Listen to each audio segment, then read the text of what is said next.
जब श्री राम अयोध्या में राज्य करने लगे, तब एक दिन समस्त आर्षि मुनि श्री रघुनाथ जी का अभिनंदन करने के लिए अयोध्यापुरी में आए। श्री रामचंद्र जी ने उन सब का यथोचित सत्कार किया। वार्तालाप करते हुए अगस्त्य मुनि कहने लगे, युद्ध में आपने जो रावण का संहार किया, वह कोई बड़ी बात नहीं है, परंतु द्वंद्व युद्ध में लक्ष्मण के द्वारा इंद्रजित का वध सबसे अधिक आश्चर्य की बात है।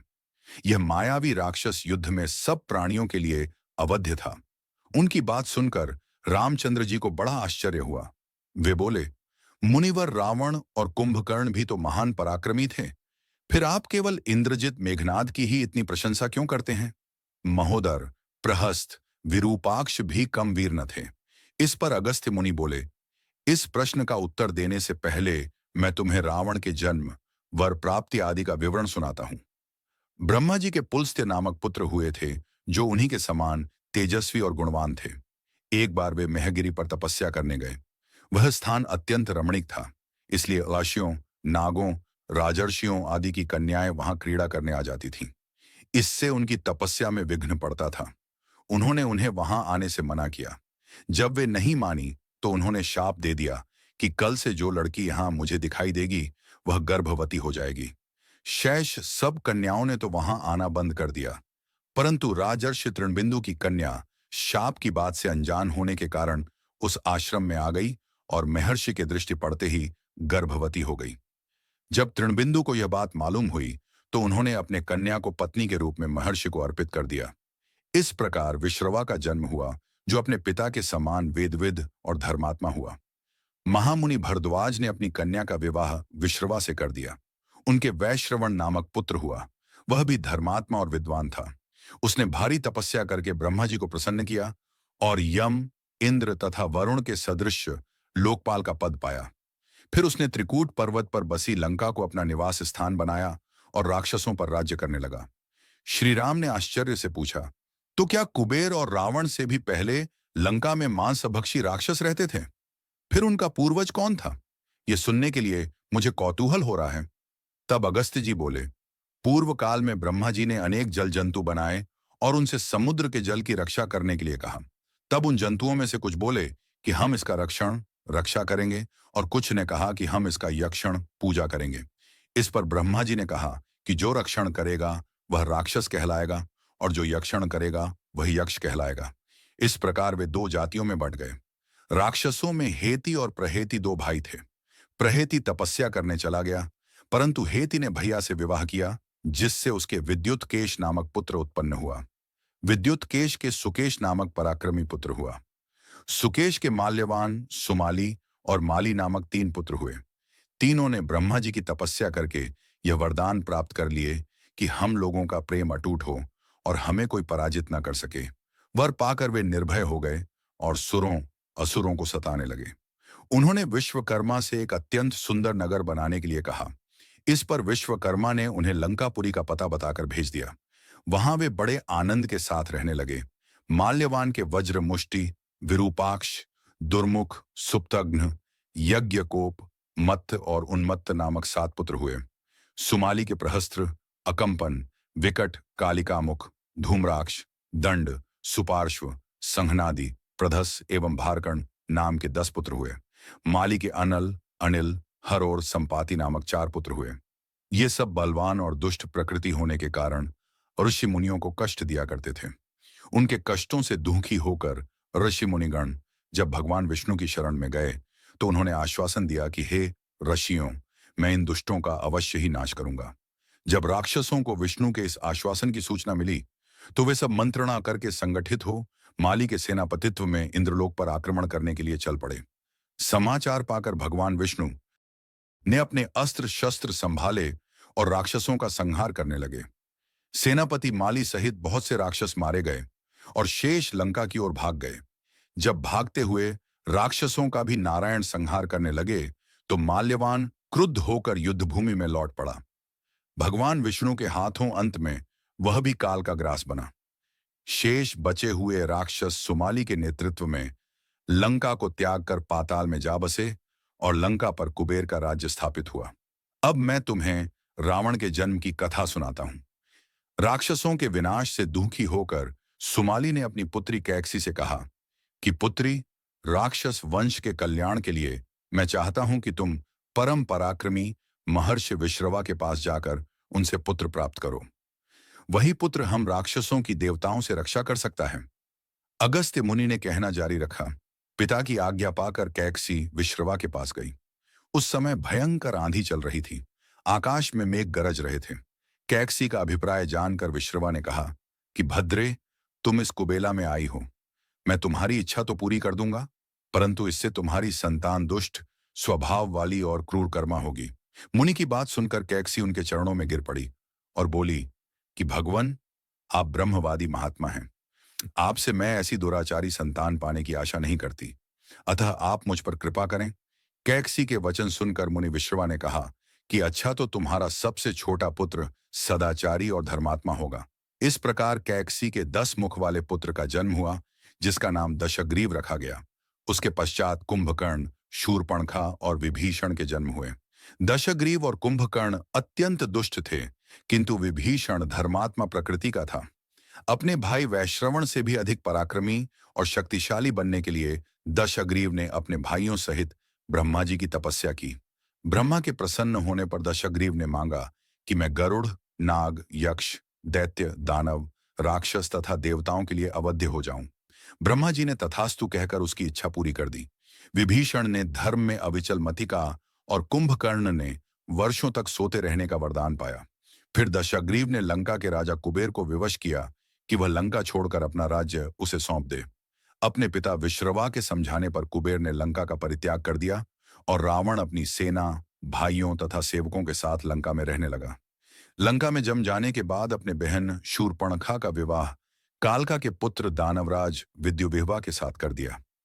उसने स्वयं दिति के पुत्र मय की कन्या मंदोदरी से विवाह किया, जो हेमा नामक अप्सरा के गर्भ से उत्पन्न हुई थी।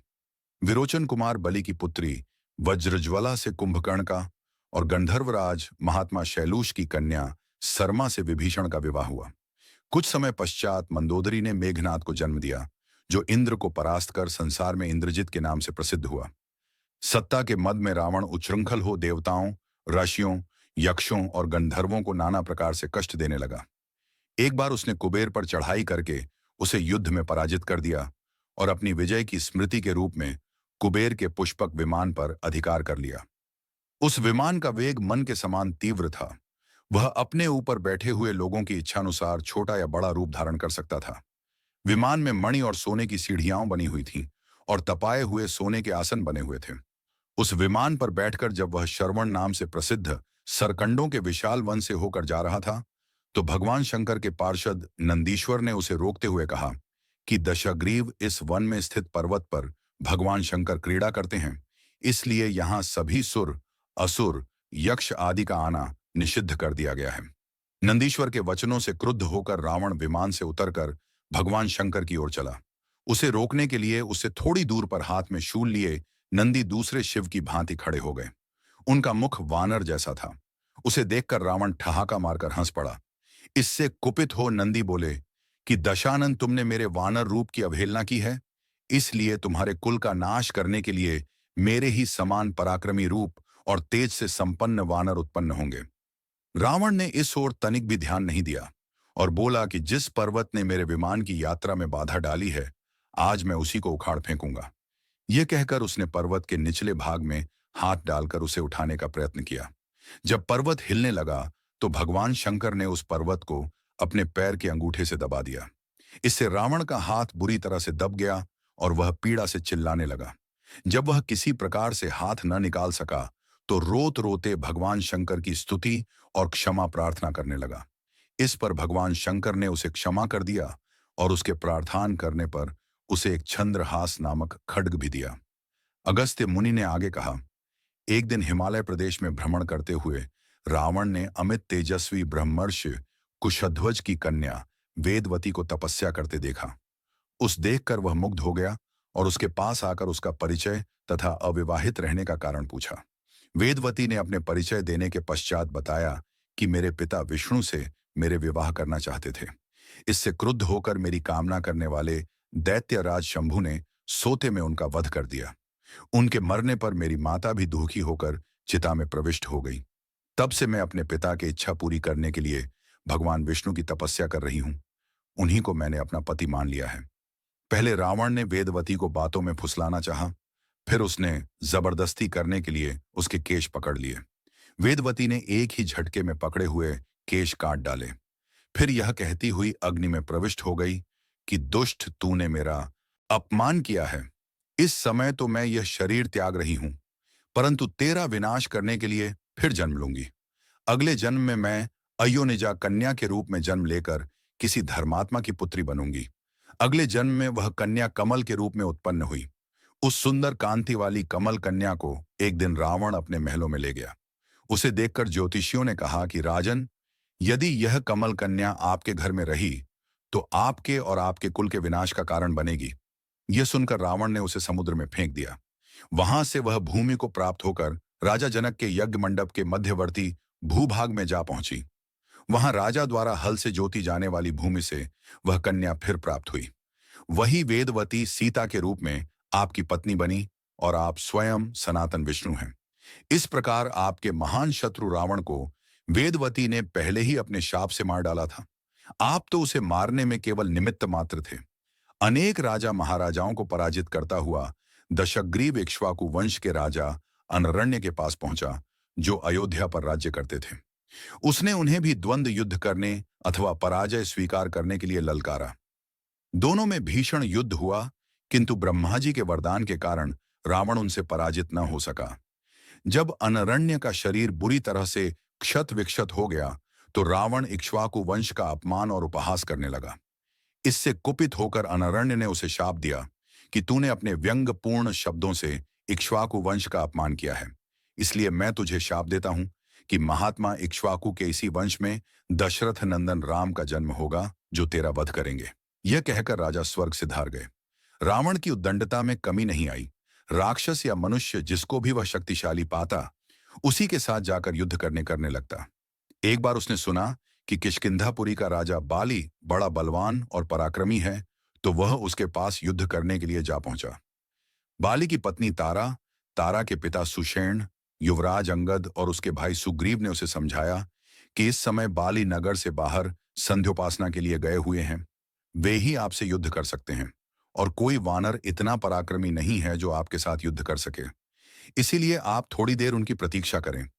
फिर सुग्रीव ने कहा कि राक्षस राज, सामने जो शंख जैसे हड्डियों के ढेर लगे हैं, वे बाली के साथ युद्ध की इच्छा से आए आप जैसे वीरों के ही हैं। बाली ने इन सब का अंत किया है। यदि आप अमृत पीकर आए होंगे तो भी जिस क्षण बाली से टक्कर लेंगे, वह क्षण आपके जीवन का अंतिम क्षण होगा। यदि आपको मरने की बहुत जल्दी हो तो आप दक्षिण सागर के तट पर चले जाइए, वहीं आपको बाली के दर्शन हो जाएंगे। सुग्रीव के वचन सुनकर रावण विमान पर सवार हो तत्काल दक्षिण सागर में उस स्थान पर जा पहुंचा जहां बाली संध्या कर रहा था। उसने सोचा कि मैं चुपचाप बाली पर आक्रमण कर दूंगा। बाली ने रावण को आते देख लिया, परंतु वह तनिक भी विचलित नहीं हुआ और वैदिक मंत्रों का उच्चारण करता रहा। ज्यों ही उसे पकड़ने के लिए रावण ने पीछे से हाथ बढ़ाया, सतर्क बाली ने उसे पकड़कर अपनी कांख में दबा लिया और आकाश में उड़ चला। रावण बार बार बाली को अपने नखों से कचोटता रहा, किंतु बाली ने उसकी कोई चिंता नहीं की। तब उसे छुड़ाने के लिए रावण के मंत्री और अनुचर उसके पीछे शोर मचाते हुए दौड़े, परंतु वे बाली के पास तक न पहुंच सके। इस प्रकार बाली रावण को लेकर पश्चिमी सागर के तट पर पहुंचा। वहां उसने संध्योपासना पूरी की। फिर वह दशानन को लिए हुए किष्किंधापुरी लौटा। अपने उपवन में एक आसन पर बैठकर उसने रावण को अपनी कांख से निकालकर पूछा कि अब कहिए, आप कौन हैं और किस लिए आए हैं। रावण ने उत्तर दिया कि मैं लंका का राजा रावण हूं, आपके साथ युद्ध करने के लिए आया था। वह युद्ध मुझे मिल गया। मैंने आपका अद्भुत बल देख लिया। अब मैं अग्नि की साक्षी देकर आपसे मित्रता करना चाहता हूं। फिर दोनों ने अग्नि की